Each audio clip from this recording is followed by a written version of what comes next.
നിങ്ങൾക്ക് ആർക്കെങ്കിലും തലയിൽ മുടി കുറവാന്നുള്ള പരാതി, ലേഡീസിനായിക്കോട്ടെ ജെന്റ്സിനായിക്കോട്ടെ, തലയിൽ മുടി കുറവുണ്ട് എന്നുള്ള പരാതി ഉണ്ടെങ്കിൽ അത് മാറ്റി തരുന്ന സ്ഥലം ഞാൻ പരിചയപ്പെടുത്തി തരാം. ലേഡീസിനും ഇതുപോലെ സൂപ്പറായിട്ട് ചെയ്തു.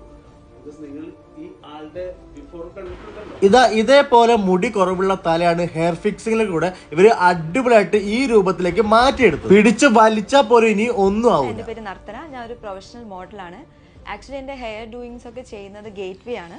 ഇപ്പൊ നിങ്ങൾക്ക് കണ്ടാൽ തന്നെ അറിയാം എത്ര പെർഫെക്റ്റ് ആൻഡ് ബ്യൂട്ടിഫുൾ ആയിട്ടാണ് അവർ ചെയ്തിട്ടുള്ളത്. ഹെയർ ഫിക്സിംഗിൽ തന്നെ ഒരു മാറ്റം സൃഷ്ടിച്ച ഗേറ്റ് വേ ഹെയർ ഫിക്സിംഗിലാണ് നമ്മളിപ്പോൾ ഉള്ളത്. ഹായ്, ഞങ്ങളിപ്പോൾ നമ്മുടെ മാവൂർ റോഡ് കുരിശുപള്ളിയുടെ അടുത്തുള്ള ഗേറ്റ് വേ ഹെയർ ഫിക്സിംഗിനാണ്. നമ്മുടെ രോമാഞ്ചം മമ്മൂക്ക വരെ ഇവരുടെ കസ്റ്റമർ ആണ് കേട്ടോ. മമ്മൂക്ക മാത്രമല്ല, ഒരുപാട് പ്രമുഖർ ഇവരുടെ ഹെയർ ഫിക്സിംഗിലൂടെ ഭയങ്കര ഒരു മേക്ക് ഓവർ തന്നെ വരുത്തിയിട്ടുണ്ട്. ഹെയർ ഫിക്സിംഗ് എന്ന് പറഞ്ഞാൽ പ്യുവർലി നോൺ സർജിക്കലാണ്.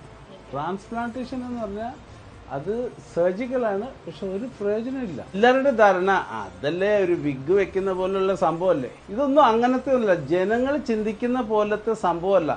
ഇത് പെർഫെക്റ്റ് ആണെന്നുള്ള ഫീൽ ഉണ്ടാവാൻ വേണ്ടിയിട്ടും അവർക്ക് യാതൊരു സൈഡ് ഇഫക്റ്റ് ഉണ്ടാവില്ല, ഒരു അസ്വസ്ഥത ഉണ്ടാവില്ല, ഒരു രോഗമില്ല, ഒരു ഷർട്ട് ധരിക്കുന്ന പോലുള്ള ഫീലിംഗ്. അതെ, ഈവൻ ഹെയർ ഫിക്സിംഗ് വെച്ച് കഴിഞ്ഞാൽ നിങ്ങൾക്ക് കുളത്തിലോ പൂളിലോ ചാടി കുളിക്കുന്നതിന് വരെ ഒരു കുഴപ്പമില്ല. Thanks to gateway and thanks to doctor Xavier.